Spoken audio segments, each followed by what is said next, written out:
the distance, the talk all around of the hanging this morning at the jail over in Winson Green. He shuddered. Made you feel queer thinking about that.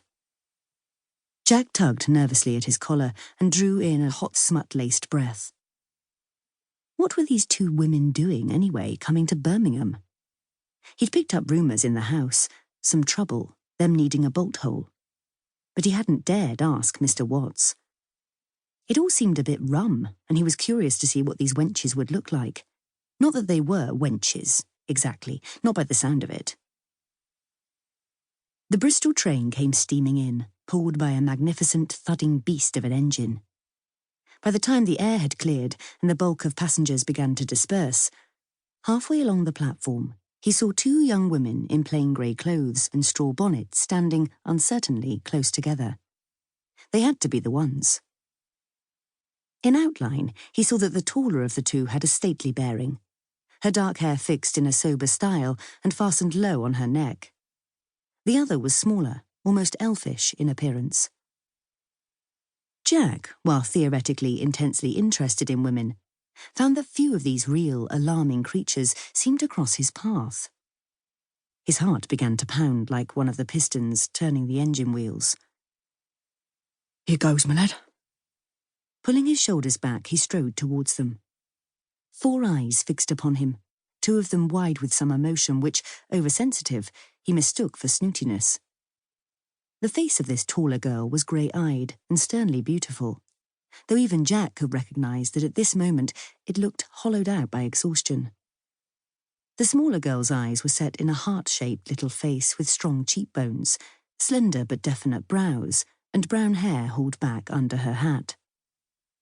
These greenish eyes blazed at him with an expression of burning defiance, which he found most intimidating.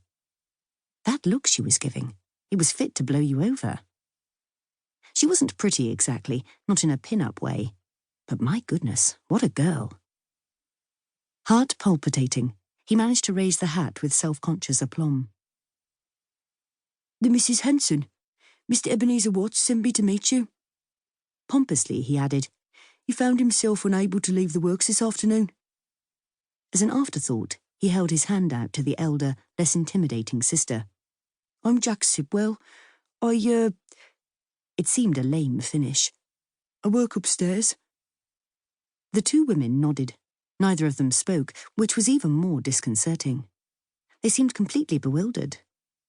Jack wanted to stare at the fascinating younger one, but didn't dare. "We've got to take the tram," he said, trying to keep up his courage. "Let me carry those." He took their old leather grip bags, one in each hand, and led them out of the station. One thing had become immediately clear to him. They both had a lot on their minds, and whatever it was, they were not thinking about him or his hat.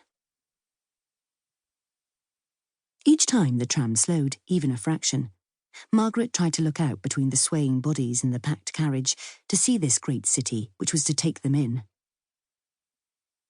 "It won't be yet." Annie, her younger sister, nudged her painfully in the ribs. Everything about Annie was sharp. Her pointed chin, her elbows, her temper. "Stop fretting. He'll tell us when to get off." She nodded towards the rear of the carriage, where they could just see their round-faced guide, Mr. Sidwell, who had become separated from them. Margaret did not have the energy to reply that she was just trying to see the place.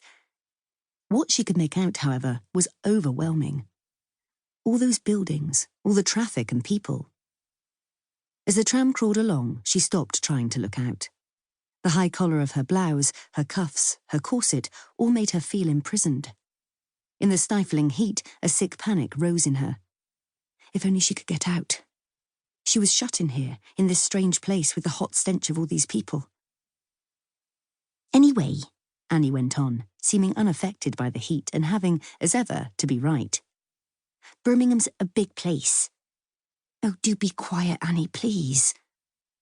Closing her eyes, she clung to one of the leather straps, pressing a handkerchief over her nose and mouth. "I need thee every hour, most gracious Lord." She kept praying the words of one of her favourite hymns to give herself strength, but the tune brought back Sunday mornings at home in their father's church, the swell of organ and cello,